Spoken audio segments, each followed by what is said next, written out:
The war between Russia and Ukraine is a major focus of discourse of the Summit of European Leaders meeting in Brussels, the capital of Belgium, for an emergency summit that will also look into the EU budget for defense.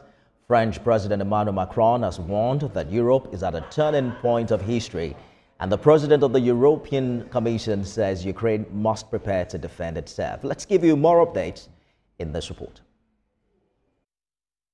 Heads of the 27 European Union nations and Ukraine's President Volodymyr Zelensky are meeting at a special summit in Brussels to discuss a path forward in Ukraine's conflict with Russia.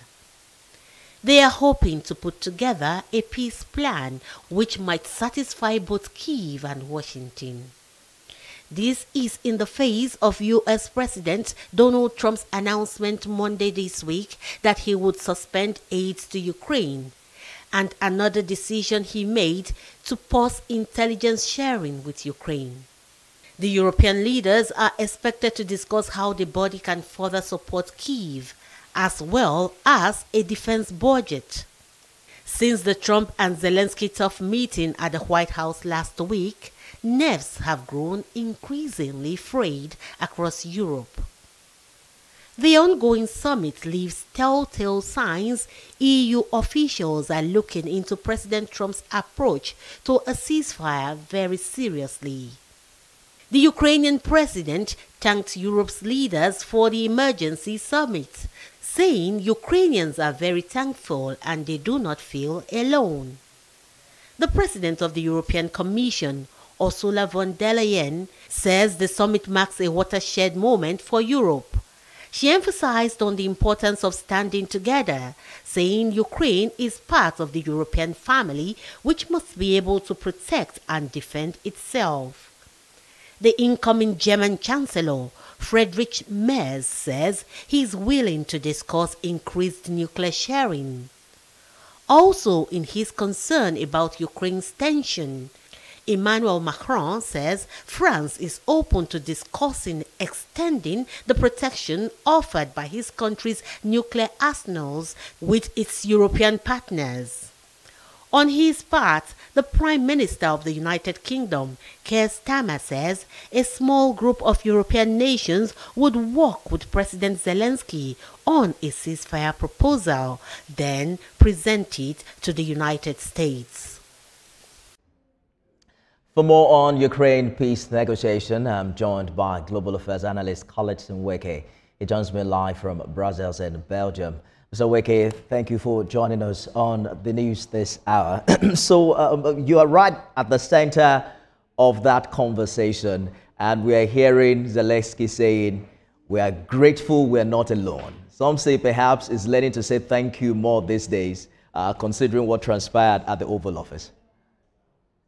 Well, yes, indeed, Nifemi, they have also, different European leaders have also described this as a turning point in history. And the reason is very simple. Now, over the years, Europe has, depended very, very strongly on the United States of America for defense. That was also part of the aftermath of, the Second World War that played out here in Europe. Now, what this has actually, the episode with Ukraine, what the lesson it has taught them is that, notwithstanding who is in the White House, even if it's a Europe-friendly president, it is very, very important that, they work on their own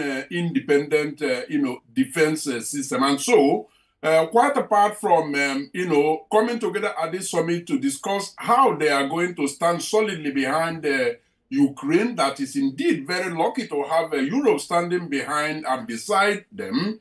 They also, are looking at proposals to actually, rearm Europe, just like the Commission President mentioned. So yes, it's a momentous, occasion, this summit. But how valuable is this European support in the absence of the United States that prior to this time was the biggest giver of aid to Ukraine?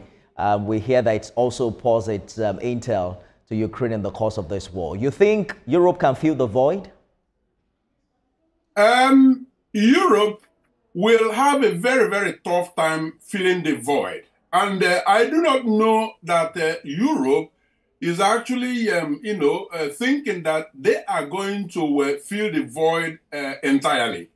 However, they are not ruling anything out. And that is why different European leaders, you've mentioned the, incoming in quotes, German Chancellor, Mr. Merz, who has talked about, nuclear support. Macron has said so. So they are looking at eventualities just in case, Donald Trump holds his stand. But don't forget, Nifemi, that part of what they are going to discuss at the summit today is putting together a group of European leaders with a peace plan, a pathway to peace between Russia and Ukraine, and we'll be sending a delegation to the United States of America to negotiate that, pathway to peace with him. So that means that indeed they are relying on America. But I think it should be said as well that Europe, it is not an impossible task. It's going to be a very difficult task, but it is not an impossible task for them to do this without the United States of America. But that would be, a very, very radical thing to do, and it's going to be extremely tough, but not impossible. The most sustainable solution to this is the pathway to peace. And you begin to wonder how difficult or easy it will be given the friction between both U.S. and Ukraine, and also what appears the stance President Trump has taken in this regard. Ukraine is talking about security guarantees and the possibility of having, soldiers on ground to protect the integrity of, the sovereignty of that nation. That remains a major issue in this peace deal. You think the UK can facilitate this negotiation, given the stance it's taken thus far?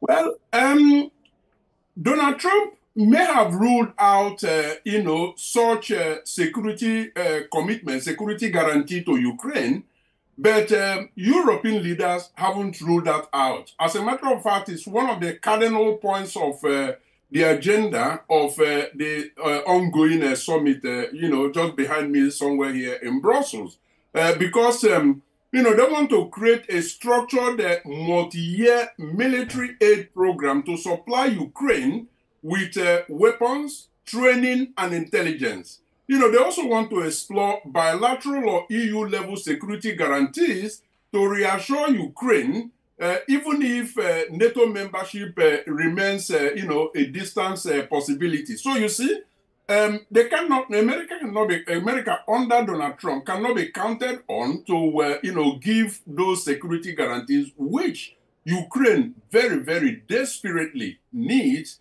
But Europe cannot be ruled out in doing that. So ultimately, Nifemi, what they may end up doing is that America will provide the sort of assistance that it wants to provide, but the commitment needed, including boots on the ground in Ukraine, is something that Europe might consider providing for Ukraine. Beyond the governmental support, so what's the feeling like among citizens in Belgium, for instance? Because what we saw play out at the Oval Office enjoyed some support from Americans, from some Americans who seem to align with the school of thought that perhaps the money we're spending on this war is too much. We can use it for ourselves, after all, and cater to our welfare. You think that people in Europe, are in support of the position of their government? Majority of Europeans believe that Ukraine leader did what he had to do under the circumstance. That's number one. And then they did also this character thing. Europeans are a lot more measured. Europeans are a lot more, for want of a better word, disciplined. And so Donald Trump and J.D. Vance's vice acting in the way that they did actually disgust the average European. And so, viewed from that perspective, they are very much solidly standing behind Ukraine, even those who were skeptical before the meeting.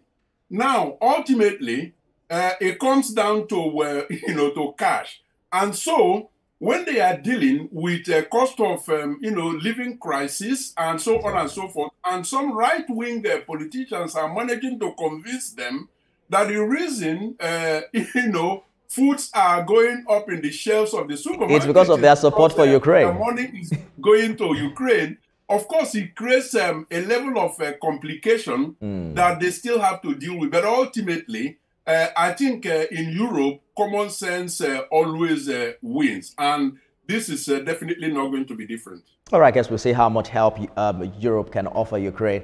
And hopefully they can push this peace negotiation a little bit further. Colin Suweke, Global Affairs Analyst, live for us from Brussels. Thank you so much for talking to us.